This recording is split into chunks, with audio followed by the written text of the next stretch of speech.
দরজা আছে, জানলা আছে, খেতা আছে, বালিশ নাই, কিছুই নাই। ইমানের নূর আর আমল দিয়া আপনার কবরকে আল্লাহ এমন করে সাজায় দিবে, আপনার অন্ধকার কবর কবর থাকবে না, কবরকে আল্লাহ জান্নাতের বাগান বানায় দিবে। কি মনে করছেন? আপনি নামাজ পড়তেছেন, রোজা করতেছেন, আপনি দান সদকা করতেছেন, আপনার কবর অন্ধকার ছোঁয়ার জন্য? রে জানলা দরজা কিছুই নাই, তারপরে আল্লাহ তাআলা অটোমেটিক বাতি জ্বলাই দিবে। সেই বাতিটা হলো ইমানের আলো। জোরে কোন সুবহানাল্লাহ। আবু যর গিফারী লক্ষ্য করে দেখে একটা বাতি জ্বলতেছে, যেই বাতির কোনো তার নাই, যেই বাতির কোনো সুইচ নাই, বিনা তারে বিনা সুইচে অটোমেটিক আল্লাহ জ্বলাই দিচ্ছে। আবু যর গিফারী লক্ষ্য করে দেখে বাতির আলো গোলাকার হয়ে পড়ে নাই, কবরের মতন চার কোনা হয়ে পড়েছে। ওই আলোর মধ্যে গভীর রাতে আবু যর গিফারী কোদাল মারা শুরু করেছে। কোদাল মারের বলে, কবর রে, দিনের বেলায় কবর না খুঁড়ে এই রাতের বেলায় কবর খুঁড়তে আসলাম। কবর রে, তুই কি বলতে পারিস এই রাতের বেলা কেন কবর খুঁড়তেছি? কবর, খবরদার বেয়াদবি করবি না। আজকে এমন একজনকে কবর দেওয়া হবে, আল্লাহ নবীর মেয়ে হওয়ার পরেও নবী তাকে মা বলে সম্মান করেছে। হাসান হোসেন দুই ভাই নবীর পাশে বসে আছে, দুই ভাই। ইতিমধ্যে আল্লাহ রাসূল কি যে মনে হলো, বলতেছে আল্লাহ আমাকে 3টা মেয়ে দান করছে। সমস্ত সাহাবীরা চুপ করছে। কিন্তু আমরা জানি নবীর মেয়ে হলো 4টা। ধরে খান কয়টা? তো একজন সাহাবী বলতে, হুজুর আপনাকে যে আল্লাহ 3টা মেয়ে দান করছে, নাম কি?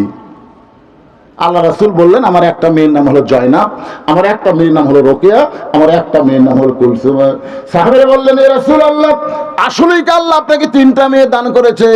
রাসূল বললেন, জয়নাব, কুলসুমা আর রোকেয়া, এই 3টা মেয়ে আল্লাহ আমাকে দান করেছে। কয়েকবার যখন নবী এই কথা বলতেছে, হোসেন বলে, হাসান ভাই, আমাদের এখানে থাকার দরকার নেই, আমাদের মা গরিব বলে আমাদের নানা মা মেয়েকে স্বীকার করতেছে না, চলো আমরা 2 জন যাই। এই বলে হাসান হোসেন যখন যাবার চাই, নবী খপ করে 2 জনের হাত ধরে বুকের মধ্যে চাই পাথর, হাসান হোসেন রে, ফাতেমা তোদের কে হয়? বলে, ফাতেমা হলো আমাদের মা। নবী বললেন, তোদের যেমন মা, ফাতেমা আমারও মা। সমস্ত সাহাবীরা বলে, রাসূলুল্লাহ, আমরা সবাই জানি ফাতেমা হলো আপনার মেয়ে, হাসান হোসেনের মতন ফাতেমা আপনার মা কেমনে হয়? এই কথা কি আপনি বলবেন না? রাসূল বলেন, তাহলে শোনো, তাইফের ময়দান থেকে আমি যখন রক্ত মাখা শরীর নিয়ে এই মক্কায় ফিরে আসলাম, তখন আমার দরদের বিবি খাদিজা দুনিয়াতে ছিল না, আমার দরদের চাচা আবু তালিব দুনিয়াতে ছিল না। তখন আমার দরদের 4টা মেয়ে ছিল। আসার পরেই 3টা মেয়ে একসঙ্গে ঘরের মধ্যে ঢুকছে, রোকেয়া, কুলসুমা, জয়নাব। 3টা মেয়ে বলতেছে, বাবা আপনি তাইফে না গেলেই ভালো করতেন, বাবা তাইফ বসে এত পাথর মারছে, এই কষ্ট আপনি কেমনে সহ্য করবেন? আপনার দেহ দিয়ে রক্ত পড়তেছে, বাবা এই কষ্ট আপনি কেমনে সহ্য করবেন? রাসূল বলে, সাহাবীরা রে, 3টা মেয়ের মতন কথা বলে যখন ঘর থেকে বাইরে যায়, এমন সময় আমার কলিজার টুকরা ছোট মেয়ে ফাতেমা ঘরের মধ্যে ঢুকেই ঘরের দরজা বন্ধ করে দেয়। রাসূল বলে, ফাতেমা দরজা কেন বন্ধ করলি মা? ফাতেমা বলে, বাবা যদি ইব্রাহিম নবীর জন্য নমরুদের চুলা আল্লাহ শান্তির বাগান বানায় দেয়, মুসা নবীর জন্য আল্লাহ যদি সাগরকে রাস্তা বানায় দেয়, তাহলে আমার বাবার জন্য আল্লাহ তাইফের পাথর কেন তুলা বানাবার পারলো না? বাবা গো, জন্মের আগে আপনি বাবা হারাইছেন, 6 বছর বয়সে আপনি মা হারাইছেন, এই দুনিয়াতে আপনার কেউ নেই, এমনকি আল্লাহ পর্যন্ত আপনাকে দেখতে পারে না। যদি আল্লাহ আমার বাবাকে দেখতে পারতো, তাহলে রক্ত মাখা শরীর নিয়ে আমার বাবা কেন ঘুরে আসলো? বাবা আপনার দেহে রক্ত আমার কুলি দিয়ে দিয়ে ধরছে, বাবা আমি কেমনে সহ্য করব, আমি কেমনে সহ্য করব? রাসূল বলেন, সাহাবীরা রে, 3টা মেয়ে আমাকে বলেছে কষ্ট কেমনে সহ্য করবেন, আর ফাতেমা বলতেছেন কেমনে সহ্য করব। এই কথা বলে কাঁদতে কাঁদতে দরজা খুলে দেখ, যখন বাইরে যায় আমি তাকায় দিকে ফাতেমা আমার পাগলি হয়ে গেছে, চুলার মধ্যে পানি গরম করতেছে, জয়তুনের তেল গরম করতেছে, পানি আর জয়তুনের তেল গরম করে আবার ঘরের মধ্যে ঢুকে দরজা বন্ধ করে দিয়া এক টানে তার উরাতের উপরে আমার শোয়ায় দিয়া আমার দেহের জুব্বা খুলে যত জায়গায় তাইবাসী পাথর মারছে প্রত্যেকটা জায়গায় নরম কাপড় গরম পানির মধ্যে চুবড়াইয়া আমার গোটা দেহ পরিষ্কার করে ফাতেমার নরম আঙ্গুলের মধ্যে চৈতন্যের তেল নিয়ে যখন আমার ক্ষতস্থানে মালিশ করে দেয়, আমি নবী কখন যেন ঘুমায় গেছি। ওই ঘুমের ঘরে স্বপ্নে দেখি আমার মা আমিন আমার শিওরের পাশে দাঁড়ায় কাঁদতেছে। আমি নবী নাই রে সাহাবী, আমি আর নবী নাই, আমি একজন মা হারা সন্তান। এত বছর পরে মারে পাইয়া আমি দুই কানা হাত বাড়ায় বললাম, মা আইছেন যখন আর আপনাকে যাইতে দেব না। এই বলে আমার মার হাতটা যখন খপ করে চাইবা ধরেছি, এমন সময় ফাতেমা আমার কপালে একটা চুমা খায়। ফাতেমার চোখের পানি আমি নবীর চোখের পানির মতো চোখের মধ্যে ঢুকে আমার ঘুমটা ভেঙে যায়। আমি বললাম, ফাতেমা এ করে কেন কাঁদতেছিস মা, এমন করে কেন কাঁদতেছিস? ফাতেমা বলে, বাবা আমি কান্দেন, আপনি তো আমারে কান্দান। আপনি ঘুমের মধ্যে মা বলে আমার হাতটা চাইবা ধরেছেন, এখন পর্যন্ত আপনি হাতটা ছাড়েন নাই। রাসূল বলে, ফাতেমা রে, মা বজের জোর হাত চাইবা ধরে, তারপরে শুনে নে মা, তুই শুধু আমার মেয়ে না, তোর ভিতরে রয়েছে আমার মা আমিনা। আবু যর গিফারি বলে,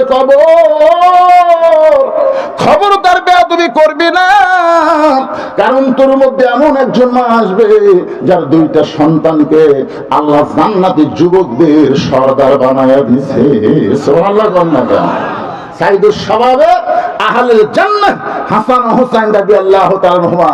রে যুবকেরা, আজকে যারা এখানে বসে আছো, তোমরা যখন হাসরের ময়দানে যাবে তখন হাসান হুসাইনকে আল্লাহ দাঁড় করায় বলবে, হাসান হুসাইন যাদেরকে পছন্দ করবে তাদেরকে একসঙ্গে আমি আল্লাহ জান্নাত দিয়ে দিব।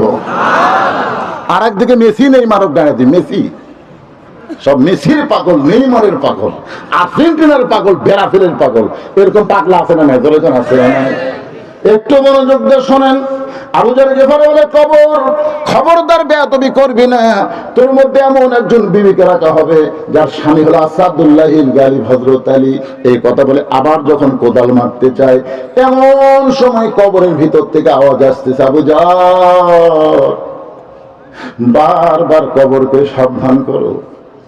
আবু যর আজকে শুনে নাও, কার মেয়ে, কার মা, কার বিবি, এইটা কবর দেখবে না। আমল যদি ভালো হয় কবর জান্নাতের বাগান হয়ে যাবে, আর আমল যদি খারাপ হয় কবর জাহান্নামের গর্ত হবে। এটা কিন্তু ফাতেমার জন্য বলা হয় নাই, এটা আমাদের জন্য বলা হয়েছে। সকলে বলেন, ইজা আসাবাতুহুম মুসিবাতুন ক্বালু ইন্না লিল্লাহি ওয়া ইন্না ইলাইহি রাজিউন। আবু যর, এই কবরে আমল যদি ভালো হয় কবর জান্নাতের টুকরা হবে, আমল যদি খারাপ হয় কবর জাহান্নামের গর্ত হবে। কে বললো এই কথা? এটা শোনার পর আবু যর আর কোদাল মারতে পারে না, গোটা দেহ থর থর করে কম্পন শুরু হয়ে গেছে। হযরত আবু যর কোদাল ফাইলা দিয়ে কোথায় যেন পালায় গেছে। ফাতেমা শর্ত দিয়েছে, আমার লাশটা কান্দে করে ওই জান্নাতুল বাকির পূর্ব কোণায় সবুজ রঙের বাতি জ্বলতেছে, ওই বাতি বর আমাকে দাফন করবেন। এখন হযরত আলী ঘরের মধ্যে ঢুকে গেছে, ঘরের মধ্যে ঢুকে থেকে ফাতেমা নিধি নিধি গোসল করেছে। সুবহানাল্লাহ। একবার রাসূল বললেন, খাদিজা আপনি কি জানেন আল্লাহ 10 জন পুরুষকে জান্নাতের সার্টিফিকেট দিয়েছে, আবার 10 জন নারীকেও আল্লাহ জান্নাতের সার্টিফিকেট দিয়েছে। সুবহানাল্লাহ। তো খাদিজা বলতে, হুজুর 10 জন পুরুষকে আল্লাহ জান্নাতের সার্টিফিকেট দিয়েছে আমি জানি, আবু বকর, উমর, ওসমান, আলী, এরকম খাদিজা বলতে। 10 জন মেয়েকে আল্লাহ জান্নাতের সার্টিফিকেট দিলে এরা কারা? আল্লাহ রাসূল বললেন, খাদিজা মেয়েদের মধ্যে 1 নম্বর জান্নাতে হলেন খাদিজাতুল কুবরা। পুরুষের মধ্যে 1 নম্বর জান্নাতে হচ্ছে আবু বকর, আর মেয়েদের মধ্যে 1 নম্বর জান্নাতে হলো খাদিজাতুল কুবরা। মা খাদিজা যখন মুচকি মুচকি হাসতেছে, তখন আল্লাহ রাসূল বলে, খাদিজা এখন আমি নবী নাই, আমি হলাম স্বামী, আপনি আমার বিবি। কারণ সবসময় নবী হয়ে থাকতে ভালো লাগে না। আপনারা বলেন সবসময় হুজুর হয়ে থাকতে ভালো লাগে? আমার নাতি যখন আমার কাছে আসে তখন কি আমি হুজুর? আমার মেয়েরা যখন আমার কাছে আসে তখন কি আমি হুজুর?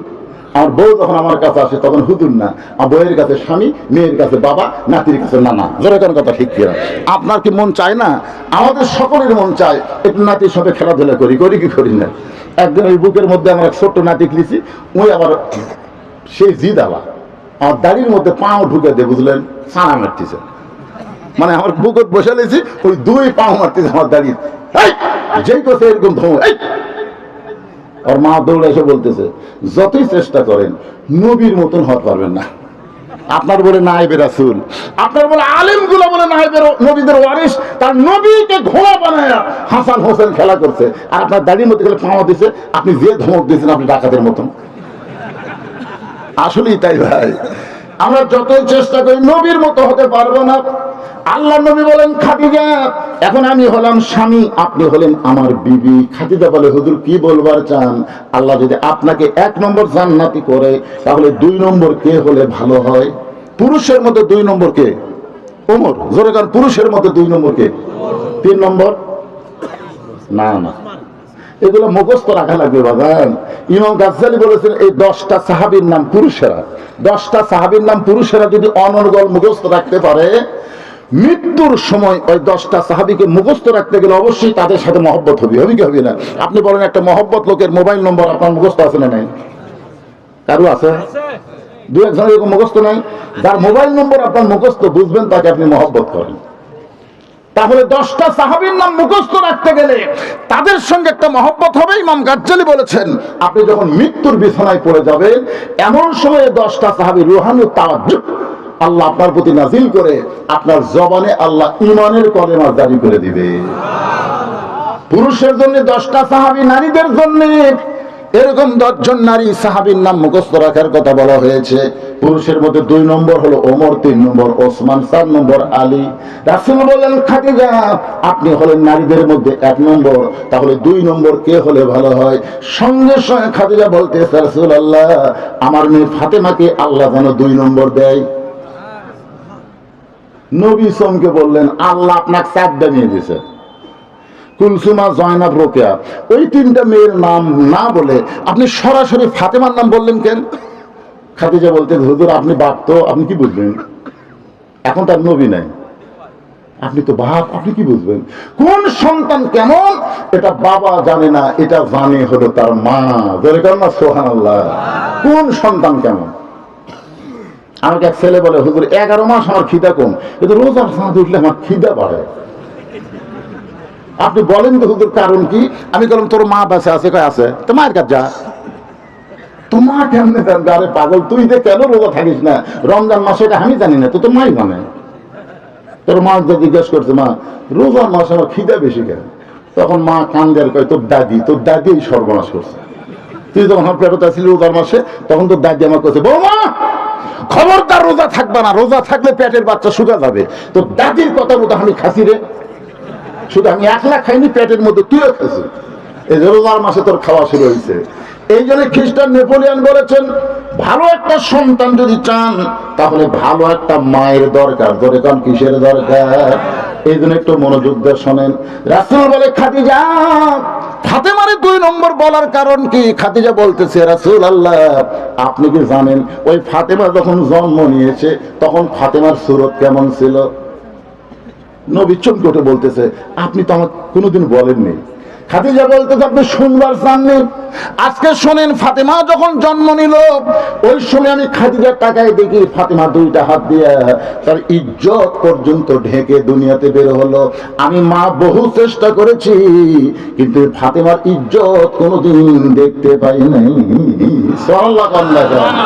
আলী বলতেছেন রে দুনিয়ার মানুষ শোনো, ফাতেমার দেহ কান্দে নেওয়ার জন্য আমি যখন ঘরের মধ্যে ঢুকলাম, ঘরের মধ্যে ঢুইকা দেখি ফাতেমা নিজে নিজেই গোসল করেছে। কোন মেয়ে মানুষ তাকে গোসল করায় দেখ, এটা ফাতেমা পছন্দ করেনি। কারণ মেয়ে মানুষটাও কিন্তু মেয়েদের বড় শত্রু, ঠিক কিনা বলেন? একটা বেপর্দা নারী যদি আপনার বাড়ি ঢোকে, একটা পর্দানিশী মেয়েকে দেখে ওই পাড়ার লুচ্চা বদমাশের কাছে বলতে পারে না জমুকের বউ দেখে আসলাম রে, সেই রকম সাইজ। এই জন্য ফাতেমা মেয়েদেরকেও বড় ভয় করতেন।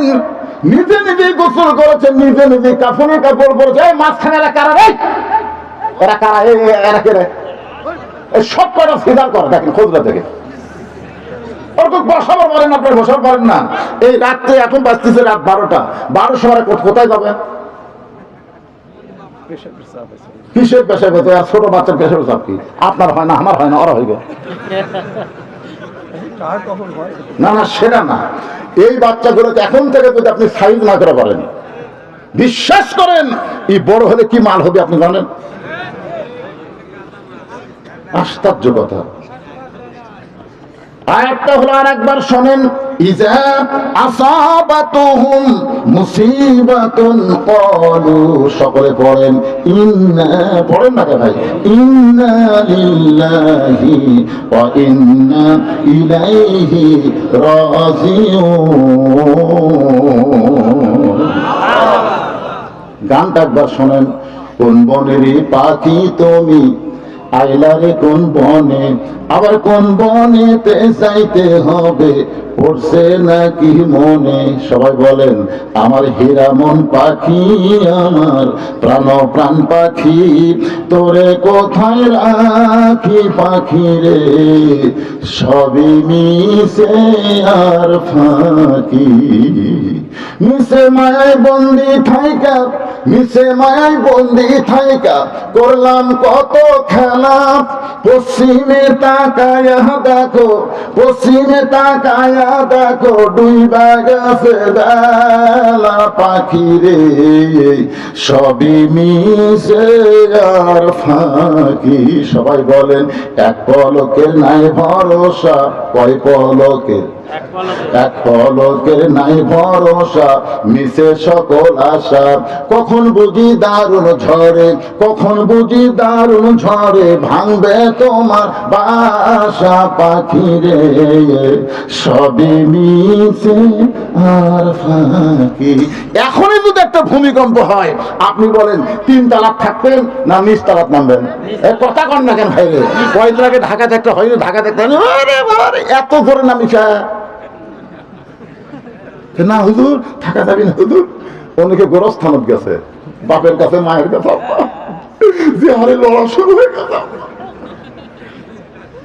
এক পলকের নাই ভরসা, এক পলকের নাই ভরসা, মিশে সকল আশা।